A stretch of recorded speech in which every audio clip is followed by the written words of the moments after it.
Just another routine mission. Why do they always say that before a mission? Of course it's routine, you haven't done anything yet. It's everything that happens along the way. The choices you make, the paths you choose, that turn the routine into anything but. Of course, that's how it started. A routine mission, answering a distress call. And look where that got me. We were testing out the Normandy, Captain Anderson's new ship, when the distress call came in. An Alliance patrol on Eden Prime had been attacked. They'd seen something they couldn't explain. And whatever it was massive. I hit the ground with my lieutenant, Kaidan Alenko. A good kid, loyal, by the book, with a talent for biotics. We came across the lone survivor of the patrol, Gunnery Chief Ashley Williams. A soldier to the core. Tough, disciplined, ready to take on whatever came her way. Ashley joined up with us and took us to the spot where she lost her squad. That's when we saw it. The ship. Like nothing I'd ever seen. It was massive, scorching the colony and everything around it as it blasted away.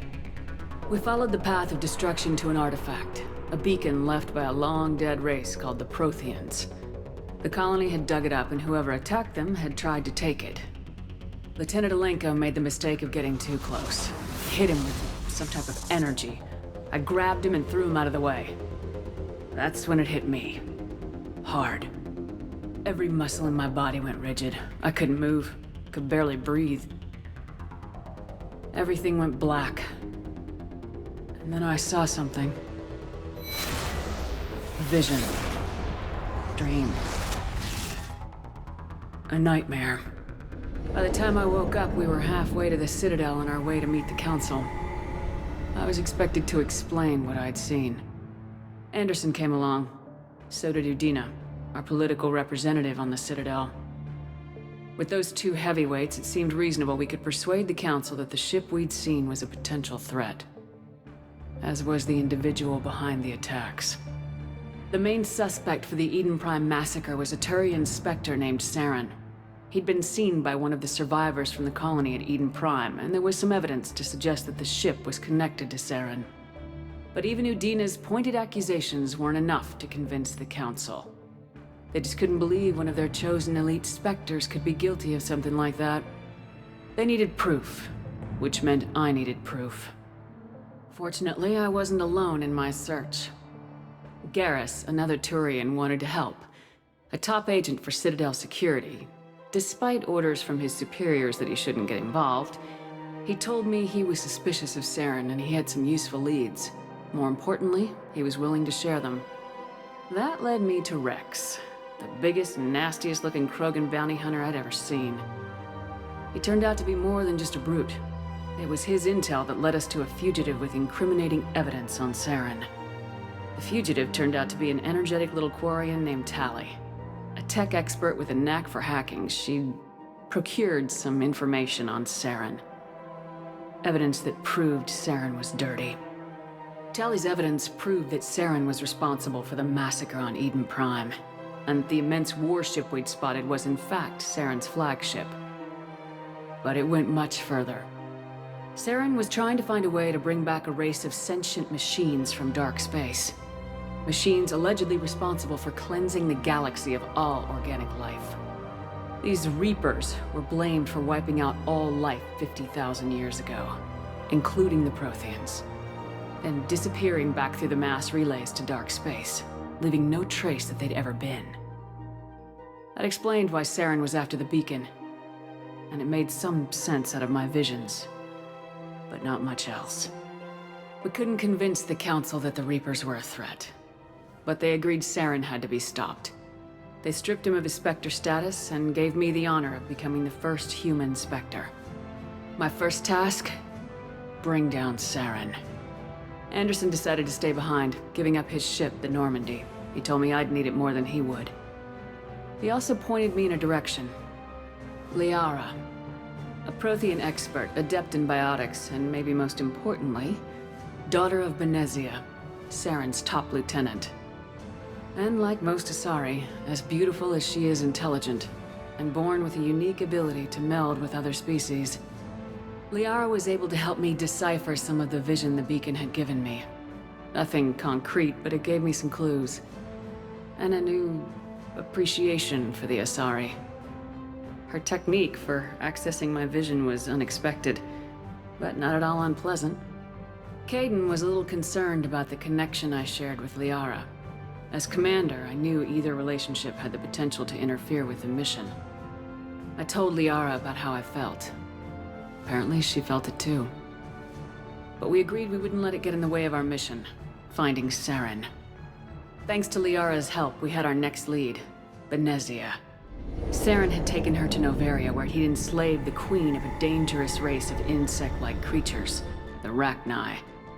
He ordered Benezia to use the same technique Liara had used on me to extract information from the Rachni queen. The queen's drones were everywhere, and they were not happy.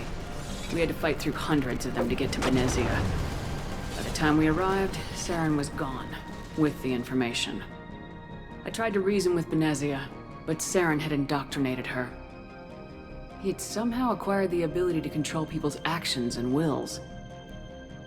Benezia wouldn't surrender, and Liara was forced to watch her mother die in her arms. And I was left with an angry, dangerous Rachni queen to deal with. She claimed her drones would do no harm if I released her. But the Rachni had terrorized the galaxy before. I couldn't do it. I wouldn't doom an entire species for past sins. And the Queen was true to her word. She left and took her army of drones with her. With Saren's top lieutenant dead, he was quickly running out of time and places to hide. I tracked him down at his base on Vermeer, but we soon learned it was more than a base of operations. It was a breeding ground. Saren was breeding an army of Krogan. He'd found a cure for the genophage, a disease inflicted on the Krogan to prevent them from breeding and taking over the galaxy. But the Krogan Saren was breeding were slaves, mindless beasts that obeyed Saren's will. I had to destroy the base and all its research. Rex disagreed, violently. Rex wanted the genophage cure for his people. I tried to convince him to help me destroy it, that these Krogan weren't real. But he wouldn't back down. Fortunately, Rex is smarter than he looks. He realized this wasn't the way to help his people, and that Saren was the real threat. When we finally got to the center of the base, I realized just how close Saren was to completing his plan. He was already in communication with the Reapers. Sovereign, Saren's flagship we'd all assumed was just a ship, was a Reaper. It spoke to me, threatened me. I could feel the menace it had for every living thing. It wanted me dead. It wanted us all dead. And I knew it was capable of doing just that.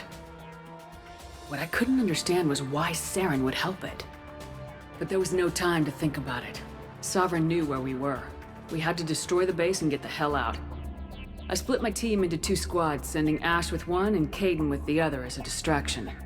We had a nuke and we planned to use it. Before we could detonate the bomb, Saren showed up. We fought. I stalled him to make time for my team. And in talking to him, I realized the truth. It wasn't Saren who was indoctrinating everyone. It was Sovereign, the Reaper. And Saren was in deeper than all of them. He tried to convince me he was still in control. Said he'd found a way to reduce the Reaper's influence, but he was kidding himself. Or believing the lies Sovereign was telling him.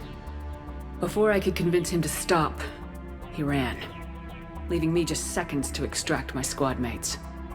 I tried, but I wasn't fast enough. I could only save one of them. Kaidan was a good man and a great soldier. But I had to choose, and I chose Ash. That was the last time Saren would slip away from me. I knew then, the next time we met, one of us would die. With my team mostly intact, we chased Saren and his army to Ilos, a long-lost planet that had once belonged to the Protheans. As we prepared for what we knew would be a desperate fight, I spoke to my crew. We were just one ship, against Saren's growing army. I assured them all that despite the odds, we could defeat him. Liara saw through my words. She knew I was hurting after Kaidan's death. She could sense my doubts. We both knew this mission could be our last. Until that moment, we put our feelings aside for the sake of the mission. But why wait? We gave in to each other. And it was perfect. While it lasted. We arrived on Ilos close behind Saren. Once on the planet, we discovered a Prothean databank that helped me put the final pieces of my vision together. The Reapers had come 50,000 years ago, and every 50,000 years before that, each time purging the galaxy of life.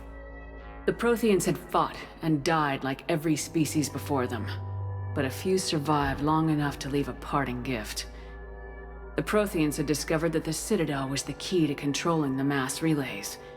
By sabotaging the Citadel, they found a way to close the relays to dark space, slowing the Reapers' return, giving us the time we needed to find a solution to stop the Reapers once and for all. Saren knew this. He was leading his army to take control of the Citadel and re-establish the relays to dark space, bringing the waiting Reapers here to destroy us all. We followed him to the Citadel. It was intact, but heavily damaged. He'd caught the Council fleets by surprise, and they were only now regrouping. And with Sovereign as his flagship, there was little hope that the fleets could counterattack with enough strength to take back the Citadel. But Saren was done running, and I was done chasing him. As the Alliance and Council fleets battled Saren's army outside the Citadel, I cornered the Turian bastard in the Citadel tower and confronted him. He died believing that the Reapers would save him. As I fought to regain control of the Citadel, the Council's flagship, the Destiny Ascension, fell under attack. Despite Saren's death, Sovereign and Saren's army continued to fight. The Council was aboard the Destiny Ascension and they were requesting assistance. But I knew in order to help them, I would have to put our Human Alliance fleet in jeopardy. The Council had to be saved. They represented the hearts and minds of the galactic community. Without them, the fleets would be in disarray. Even with the Citadel back in my control, Saren defeated and the Normandy leading the combined galactic fleet, the battle against Sovereign, a single Reaper, was relentless. It took the combined fleets of humanity and the other races, but in the end, Sovereign fell. But the costs were immense. While humanity's efforts in the war earned us our first seat on the Council, it was a hollow victory. The Reapers were still out there. I knew the fight was far from over, but as the one who'd led the fight against Saren, I was given new responsibilities. The choice of humanity's first counselor was left to me to decide. On the one hand, Udina, the lifetime politician, ruthless and ambitious, he would easily navigate the political landmines that would soon be placed before him. The other choice, Captain Anderson, the career soldier, tough but fair, but a friend, and someone I could trust. Both great leaders in their own right. Anderson didn't want the job, which was a sure sign he'd be perfect for it. No ambition to get in the way. The war was over. The threat had passed. In time, the Council would rebuild itself. The Citadel could be repaired. Even the pain of lost friends would fade. But none of that mattered if the Reapers were still out there. And if they were all as powerful as Sovereign, we had to find a way to stop them. I had to find a way. I gathered my crew, took my ship, and went in search of answers. Officially, the Council would only say I was assigned cleanup duty, routing out any remnants of Saren's army. Just another routine mission.